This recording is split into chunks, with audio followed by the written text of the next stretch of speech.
beginning a 6-week series where we're going to learn what that kingdom would look like, what it would be about, taking this time to focus on some of the most famous and well-known teachings in the Bible, the Sermon on the Mount, a message that is contained over 3 chapters in the book of Matthew, beginning in Matthew chapter 5, running through to Matthew chapter 7. And this is a portion of the gospel where Matthew presents the first and the longest teachings of Jesus. Now, there's some debate over whether or not this was actually a collection of sermons, lessons, and teachings of Jesus that may have stretched throughout his entire ministry that Matthew has combined into one story. While others believe it was written as is, one message that Jesus shared in one sermon in order to kick off his ministry here on earth. Now, I'll admit, selfishly, I am in the second camp, thinking this is the text of one sermon. And that might just be because if I go long this Sunday, or in a Sunday coming up, hopefully you'll remember that we're taking 6 weeks to break down one of Jesus' sermons. But while there's debate on that subject, there's none on the purpose of his message and the importance of how it is presented in Matthew's gospel. The purpose was to teach his disciples, his followers, how they were to live, what it would mean and take to follow him, a good reminder for us as we look to make some changes for ourselves in the new year. And then the presentation of the message was to show his role, what he would be, the importance of him in this new kingdom. The location on the mount was a throwback to the times of the Old Testament, the mountain being a place of divine revelation, where they went to hear from God, like Moses receiving the 10 Commandments. And then him taking a seat to deliver this message with the disciples coming to him was a reflection of his role in this new kingdom that was being built. In Jesus' day, the most important person or people in a group would sit while giving instructions while the rest stood. Matthew highlighting in the opening words of this text the importance of the message that would follow. A message that begins with our passage of Scripture this morning in Matthew 5, verses 1 to 12. A text that really is a preamble to the rest of the sermon, setting the stage for all that will follow it. A passage built around the word blessed or blessed. A word that unfortunately, like others in the Bible, like love and joy, has become watered down over the course of time, where the meaning perhaps has been lost in translation. Literally, as the text was moved from its original language into English, where a suitable word perhaps doesn't exist for us, or where it's been lost because we've reduced the meaning of it to something it was not intended to have.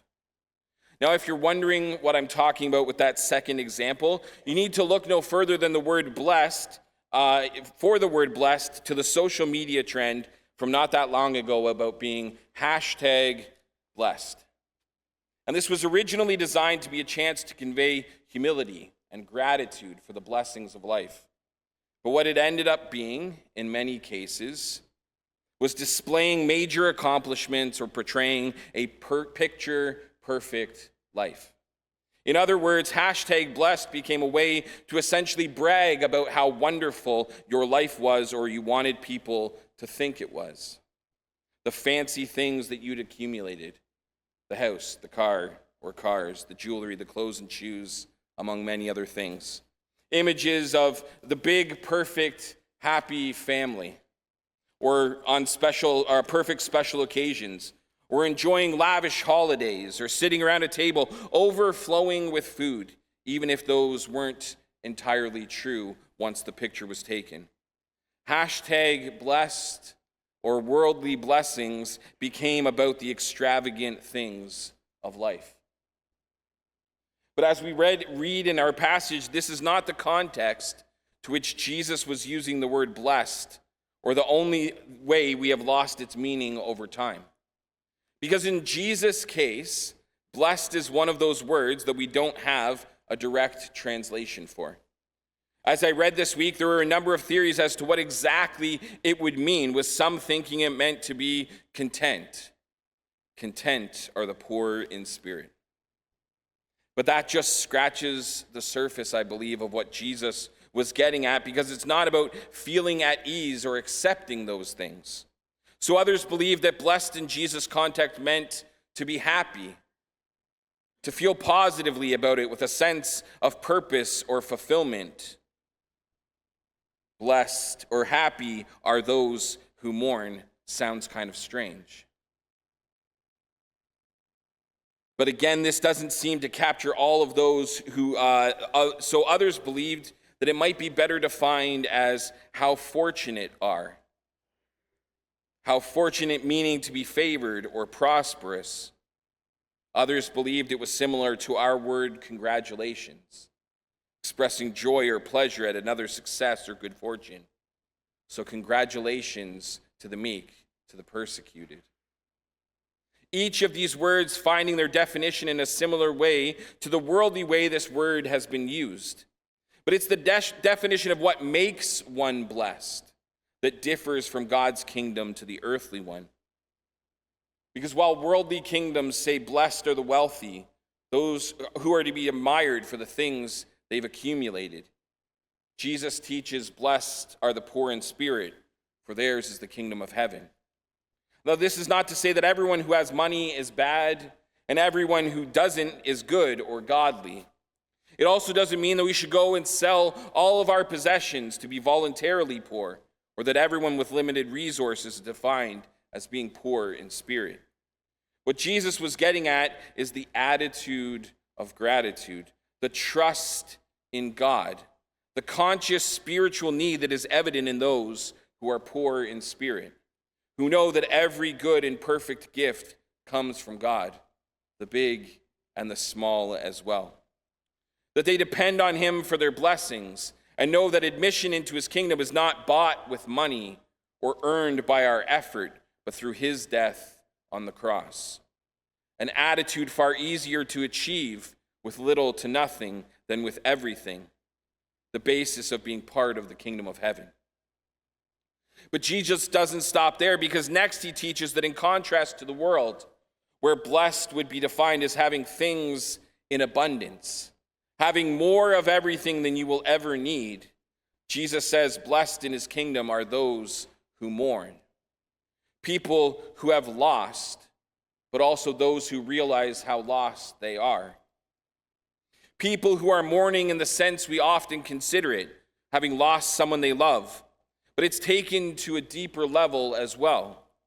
It's those who are mourning, feeling regret or sorrow for the lost things of this life, moments, opportunities, and yes, people. Those who feel loss, don't wallow, but who acknowledge it in their lives, sit with it, like Jesus crying over Jerusalem or for Lazarus outside of his tomb. Those who mourn the loss of relationships or conversations, of chances to share a kind word or a gesture to someone in need. Those who have suffered loss because of their loyalty to God, who find in the realization and acknowledgement of the missed opportunity that there is comfort that God provides in knowing that there will be other chances, other relationships to foster, that we are just part of his master plan, and other opportunities will come for us and for those that we love, that this life is not everything. And these first two examples seemingly focused on the things that they have. But for the rest of this passage, Jesus shifts his focus to the things they were. This begins with the statement, blessed are the meek, for they will inherit the earth. Now, this would fly in direct conflict with the worldly view of who was to be most admired, looked up to, the people they should want to be like. Because from a worldly perspective, blessed are the powerful, blessed are the prominent, blessed are those with prestige, blessed are those who are popular. Being blessed is in being assertive, getting yours, fame, fortune, and all of those things. But Jesus says this is not the way in his kingdom, that the meek will be given the earth, that it's the humble and the gentle that we're to look up to, those who don't throw their weight around but hope in the Lord for their due. Paul expresses this beautifully in 2 Corinthians chapter 6, verses 6 to 10. I'm going to paraphrase a bit, but he says that meek does not mean weak or timid, but humble and trustful. It means accepting God's will rather than asserting one's rights. And then in the rest of the passage, we see the contrast between the worldly view of living for self, taking everything that we want by any means necessary, not being concerned with others, but solely on making sure we have exactly what we want, looking after me.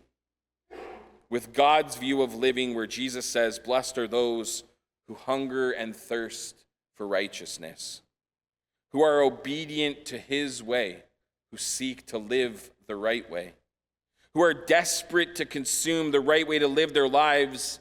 And what does that look like? He says they are merciful, demonstrating God's goodness to others just as he's shown it to them, treating them with compassion even when it's in their power to punish or to harm, that they would be pure of heart. This means they would be free from the guilt of sin and shame to see the ways of God, but also that they would have pure intentions in their interactions with others, not offering to support or care for someone because of what they might be able to do for them down the road, or seeking a benefit for themselves, but doing it for the benefit of the one in need, of someone else. That they would be peacemakers, working to reconcile people with God and with each other, being quick to repent when they have wronged someone else and initiate reconciliation when others have wronged them. That they would seek to find the common ground, what unites as opposed to what divides us. And they are the persecuted. And this is not to say that they should go and make martyrs of themselves, but they would be willing, open, and prepared to be persecuted for the faith they carried, for the one they served, just as he was open to that same persecution for them.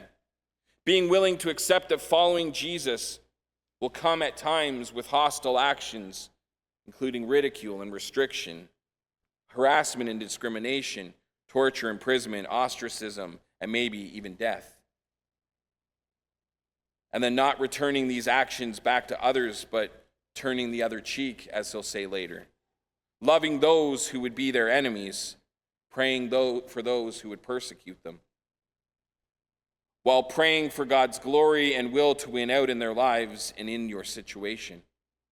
Not being a victim or a doormat, but rising above these actions to offer grace to the ungracious, love to the unlovable, forgiveness to the unforgivable, mercy to the unmerciful, in order to see his kingdom come to earth.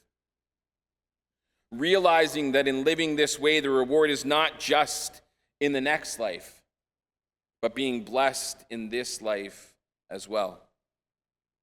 That being a follower of Jesus is seeing the blessings in the challenges, being blessed in the mess. That this is how we can usher in God's kingdom in 2025. And so as we step into these first days of a new year and we look to be a new me, a new you, a new Oshawa temple, we should explore the ways that we can live better. We can love better. We must consider how we're doing at living this blessed life with Jesus.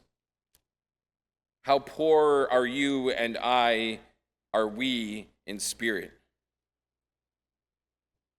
Have we lost that feeling of dependence, the conscious spiritual need for God's provisions in our life, putting other things in his place?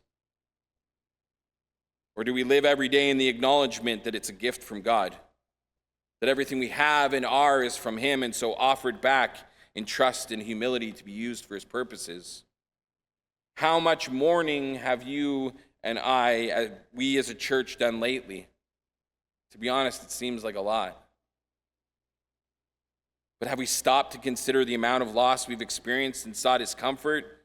Or do we quickly push it aside, trying to focus solely on what we've accumulated instead? How meek have we as a church been lately? Have we tried to force our ways? our desires, our wants on God and on others, to do things our way? Or have we humbled ourselves and trusted his will for our lives, following his path forward? And how righteous have we as a church been lately? How much of 2024 was spent on building our kingdom here on earth? Getting what I wanted, living life for myself, not considering the impact on others, not seeking goodness for them in their lives. And how much was spent building his kingdom by offering mercy, being pure in our intentions, seeking to bring peace to conflict and challenging situations, suffering for our calling in word, deed, reputation, and other ways. These are the things that we need to do to live a blessed life, to make ourselves #blessed for him and by him in 2025. So friends, how blessed are you? Would you join me in prayer?